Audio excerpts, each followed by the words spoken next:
Oh, hi, hello, it's Jack here in the show that I don't really want to call Comments Day, but I can't really think of anything better. This is where I spontaneously react to a handful of your comments that you've posted over the last couple of weeks, although I have just filmed this video, but the microphone wasn't working, so it's not as spontaneous as I'd like, but hey, let's do it anyway. First up, thank you for thanking me with your super thanks. It's really lovely. Patty Chubuck, Jag, Christine Forsyth, Hazel Limage, Vicky Barnes, Trish the Homesteader, DK and Patty Lamb. Thank you so much for dropping super thanks. It's really, really kind of you. Video number 196, which I believe was called Make Bread But Cheaper, prompted a lot of really lovely messages for you all. If you haven't seen it yet, go and have a look. There was a special guest, the mathematician, joined us for a while, which many of you noticed was excellent at sums, but not very good at spelling. And at the end of the video, there was another special guest.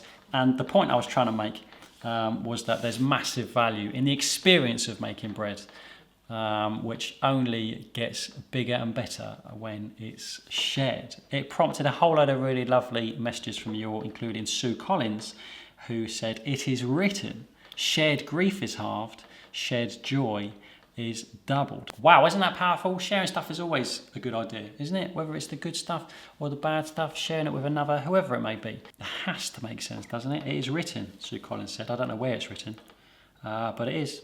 Brian in Brisbane, the shared experience is what I love. Our grandchildren had no idea how bread was made, but now they love making their own. Visiting us always entails bread, pizzas and cake making. Isn't that wonderful? That's the kind of thing that kids remember, or people remember in general, stuff like that. Going to your grandparents and knocking up some pizzas, man.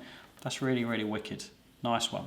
Daniel Bama, the most expensive factor in making bread is time. This is a fascinating talking point. We're all told that your time is worth money, your time is valuable and therefore worth money, and to value that in the correct way, whatever that means to you. But I'd like to challenge this because sure, time can be expensive in that respect. It is within the experience that the value is huge. I can't even compare financially unless you're taking a day off work to make bread.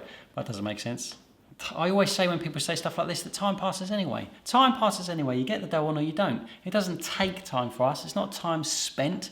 Time passes anyway. You get the dough on. By the end of it, you have your bread. By the end of it, you don't.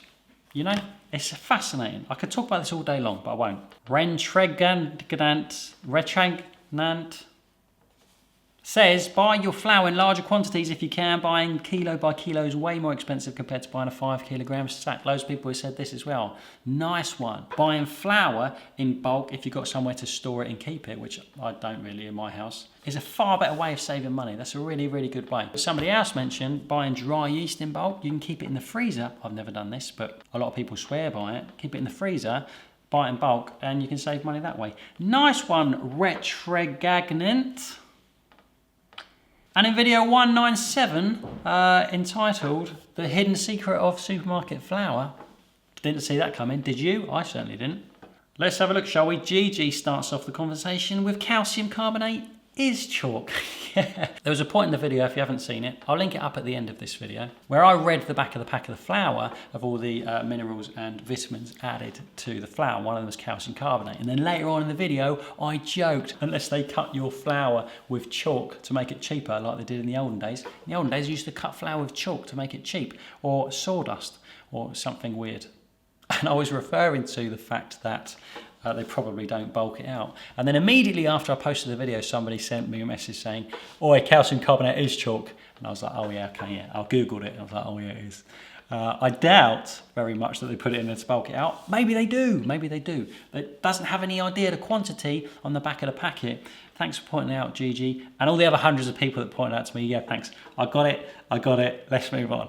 Anthony Gregory, bread I make always turns out to be a lump of dough. Now I just make flatbread. I no longer use yeast. No point. The thinner the better in a pan. And he finishes the message with a middle finger emoji. In my opinion, one of the most underutilised emojis tucked into your phone. Nice one, Anthony. You're saving money on yeast and you're saving money on turning on the oven.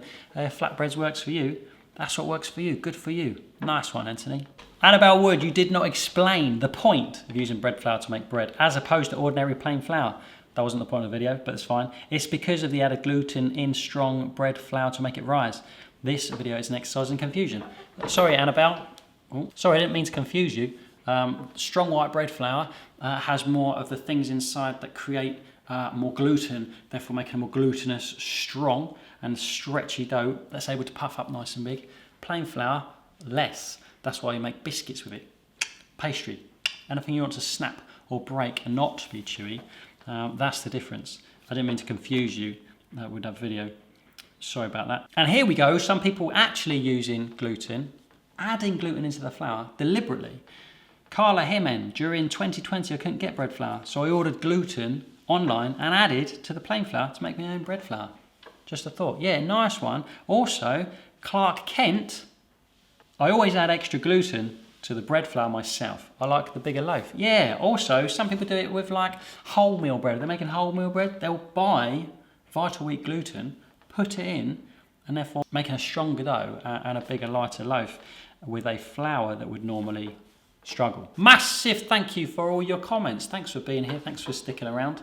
I'm well aware it's sourdough September right now, and I've done nothing thus far about sourdough, but rest assured there'll be some sourdough content coming soon for you sourdough lovers. Huge thanks to Super Thanks. Huge thanks to Patreons for being here. Hey, if you're enjoying Comments Day, let me know, and if you've got a better name for it than Comments Day, let me know that too. In the comments box underneath. See you soon.